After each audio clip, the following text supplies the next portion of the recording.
시편 94편. 시편은 조금 제가 개인적으로 묵상하기엔 좀 편해요. 왜냐면 문맥적으로 참 앞장과 뒷장 전체 연결해가지고 연결고리로 전체 문맥을 파악을 안 하고 한 편 한 편 단편으로 묵상해도 되는 거기 때문에 좀 편하긴 합니다. 그렇지만 성령께서 다 그런 걸 염두에 두고 90장은 하나님 우리의 거처가 되신다. 그 다음에 91장은 하나님의 그 거처가 거주하심이 이 땅에 내려와서 임재하신다. 그 다음에 92장은 하나님께서 하나님의 임재하심으로 우리 속에 들어오심으로 하나님의 안식을 찬양한다. 그리고 하나님 우리를 통치하신다. 어제는 하나님의 통치하심에 대해서 우리가 말씀을 묵상을 했습니다. 우리 보좌를 내어드리라 이런 기타 등등 말씀이 기억이 날 겁니다. 오늘은 그 하나님이 복수하시는 하나님입니다. 그래서 굉장히 좀 충격적이고 의외적인 것이고 그래서 조금 혼란스러울 수 있는, 처음에 그럴 수 있는 단어에 하나님이 어떻게 복수를 하시는가, 그것도 이 인간에게 말이야.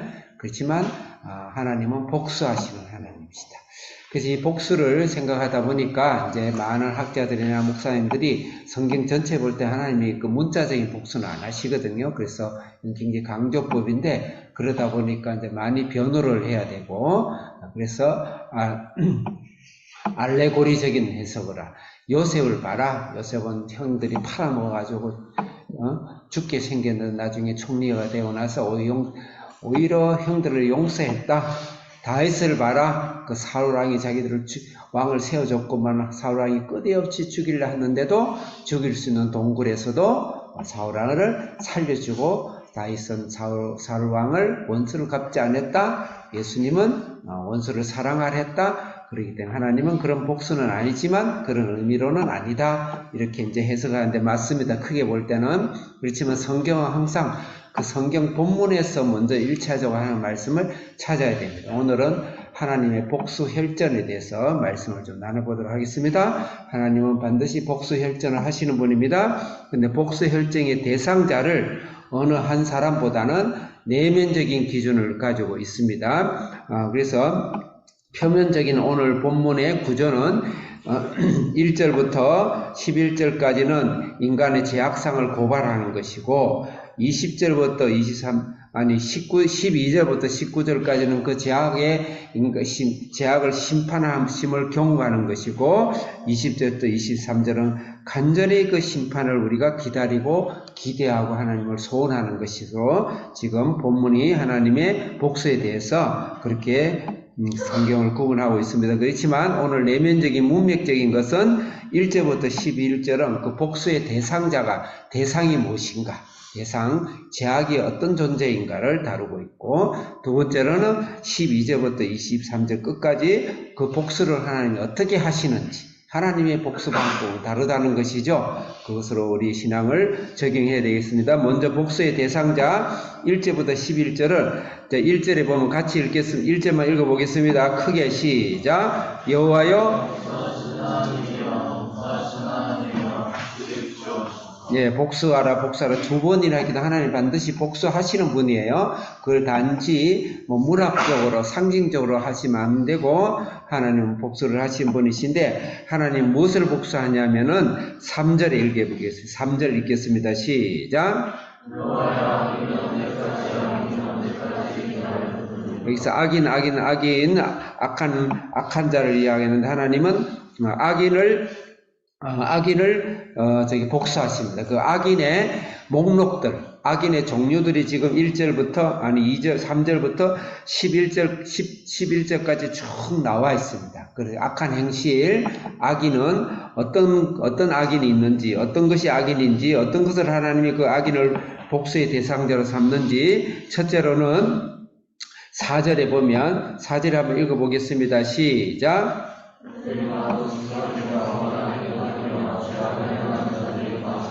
오만함이라 그랬습니다. 자만함이라 그랬습니다. 그 다음에 2절에 보면 교만함이라 그랬습니다. 하나님은 무엇을 복수하냐면 교만을 복수하십니다. 교만을 반드시 복수하십니다. 그것은 교회 밖의 세상이든지 교회 안에 있는 성도들 간에 그 복수를 반드시 하신다.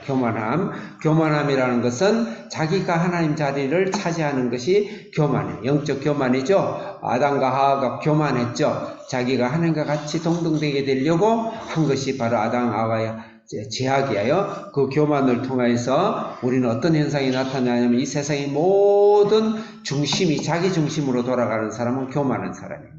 그 사람은 깊은 곳에 하나님 자리에 자기가 차지하고 있고 그런 사람은 반드시 예수를 믿든지 안 믿든지 그 교만함이 휘둘러서 모든 세상을 자기 중심으로 세워놓고 돌리는 거예요. 굉장히 무서운 것이죠.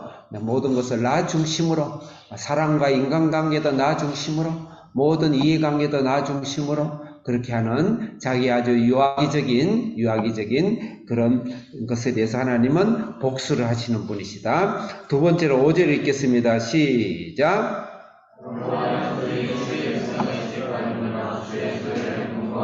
6절 시작.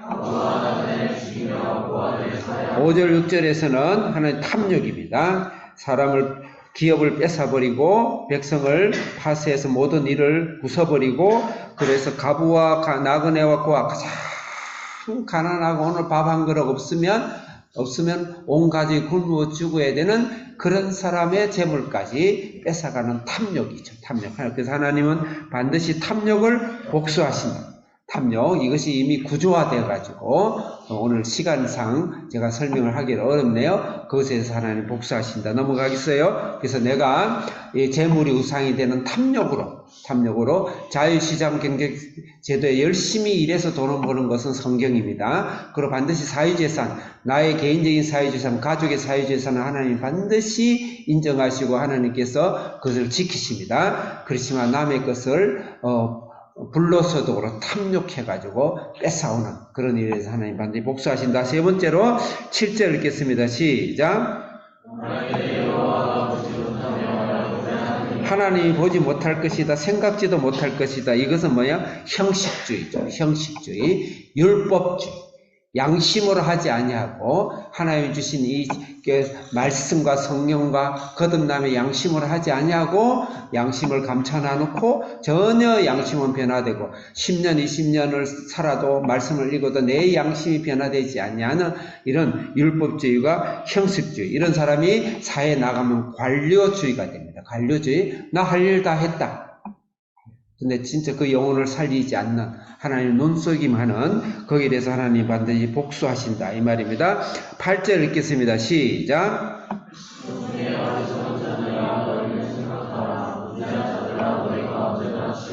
생각하라. 생각. 이제 쭉 넘어와서 11절 읽겠습니다. 시작.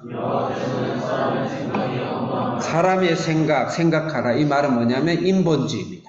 하나님의 말씀과 성령님과 하나님의 가르침과 내가 좀 이해가 안 가더라도 또 아직까지 뭐가 준비가 안 됐더라도 하나님께 순종하며 하나님의 말씀과 하나님께 맡겨서 해야 되는데 인본주의 철학과 인본주의의 지식과 인본주의 제도와 이것으로 인간을 나의 경험과 이것으로 살아가는 것으로 꽉 차져 있는 사람. 오늘날 현대교회의 가장 맹점 중에 하나가 인본주의입니다. 설교까지도 말씀까지도 인본주의죠. 내려놓고 하나님 앞에 내할 수 있는. 그래서 이 인본주의는 반드시 하나님이 복수하십니다. 그 다음에 하나님 복수의 방법 1분만 시간 더 주세요. 복수의 방법은 12절부터 15절까지는 하나님께서 12절을 보면 징벌과 교훈을 주셔가지고 환난 나라에서 우리를 벗어나게 하고 14절 한번 읽어볼까요? 시작. 여호와께서는 그 백성을 버리지 아니하고 그 기업을 떠나지 아니하시다. 하나님께서는 이 복수의 방법은 믿는 사람도 때로는 하나님이 다른 고난과 징벌을 주셔가지고 궁극적인 목적은 우리를 떠나지 아니하고 우리를 버리지 아니하신다. 반드시 하나님은 우리를 구원하시고 버리지 아니하십니다. 구원의 확신, 말씀하신 천사도 권세 어떤 누구도 우리를 하나님이 사랑해서 빼앗을 수 없어요. 그렇지만 대신 우리를 그 하나님께서 성숙하게 하기 위해서 우리를 지키기 위해서 때로는 우리를 키우기 위해서 약간의 고난과 징벌을 때로는 하나님 징계를 주실 수 있다. 내가 왜 잘 안 될까? 내가 왜 이럴까 할 때는 나를 들여다보면서 하나님이 나를 지금 교훈하고 계시구나 생각하면서 무릎을 꿇고 기도를 해야 합니다. 두 번째로 16절부터 19절까지는 17절 한번 읽어볼까요? 시작. 여호와의 내게 도움이 되지 아니하였으니 내 혼이 벌 영혼이죠. 그 다음 19절 읽겠습니다. 시작. 하나님이 복수 방법은 영혼을 구원하는 겁니다. 영혼을, 아빠는 징계를 주신다 그랬죠. 영혼을 구원하기 위해서 영혼을 구원하시는데 18절 읽겠습니다. 시작. 여호와의 나의 발이 미끄러지는데 인자하심이 나를 붙드셨다. 하나님이 인자하심과 19절의 이로, 그래서 인자라는 건 예수님을 말합니다. 예수님, 무조건적인 예수님 긍휼과 사랑과 은혜가 바로 인자 헤세드예요. 헤세드로 하나 예수님은 우리를 심판하시는 것이죠. 하나님이 우리 심판이 아니고 역설적인 심판이죠. 오히려 하나님이 참고 참으며 우리를 버리지 아니하시고 우리의 영혼을 만족해서, 그래서 반드시 영적으로 해결이 돼야 돼요. 영적으로 평안과 위로와 성령이 치료하신과 예수의 보혈의 은혜가 강같이 쏟아지게 하셔서 나를 하나님께서 치료하시는 그런 하나님의 복수의 방법이다. 마지막으로 20절에 보면 율례를 빙자한다. 이것은 많은 제도를 만들어 가지고 자네를 도모한다. 많은 계획과 플랜과 사업을 가지고 재판장, 모든 사회 지도자들이 우리를 죽이려고 하는 것이죠. 죽이려 하는, 거기에서 22절에 보면 산성이고 피할 반성이 되시고, 23절에 저들을 끊어버리시고, 다시 말해서 구체적으로 우리의 문제를 해결해 주십니다. 나가 돈이 필요합니까? 내 사업이 필요합니까? 나의 직장이 필요합니까? 내 자녀가 필요합니까? 내가 여러 가지 사회적으로 어려운 이 애매하고 억울한 이 사회에 가는데 우리를 죽이려 하는 이 모든 이 물질적인 세계와 제도적인 세계에서 하나님 반드시 그들을, 우리 원수를 끊어버리고 우리를 그곳에 구출하시고 바위가 되시고 요새가 되시고 반석이 되신다. 말씀입니다. 다 같이 기도하겠습니다. 살아계신 하나님 아버지, 하나님은 반드시 복수하시는 하나님이십니다. 이 땅에 하나님의 악한 교만과 또 탐욕과 또 하나님 아버지 양심 하나님 말씀대로 살지 않는 이 세상과 또 내 속에 있는 이 악한 영들을, 주님의 악한 근성들을 주님께서 멸하여 주시고 주님이 영원히 나를 버리지 아니하는 은혜와 자비로 또 하나님께 실제 우리의 필요한 기도를 들어주시기를 간절히 구합니다. 예수님의 이름으로 기도합니다. 아멘.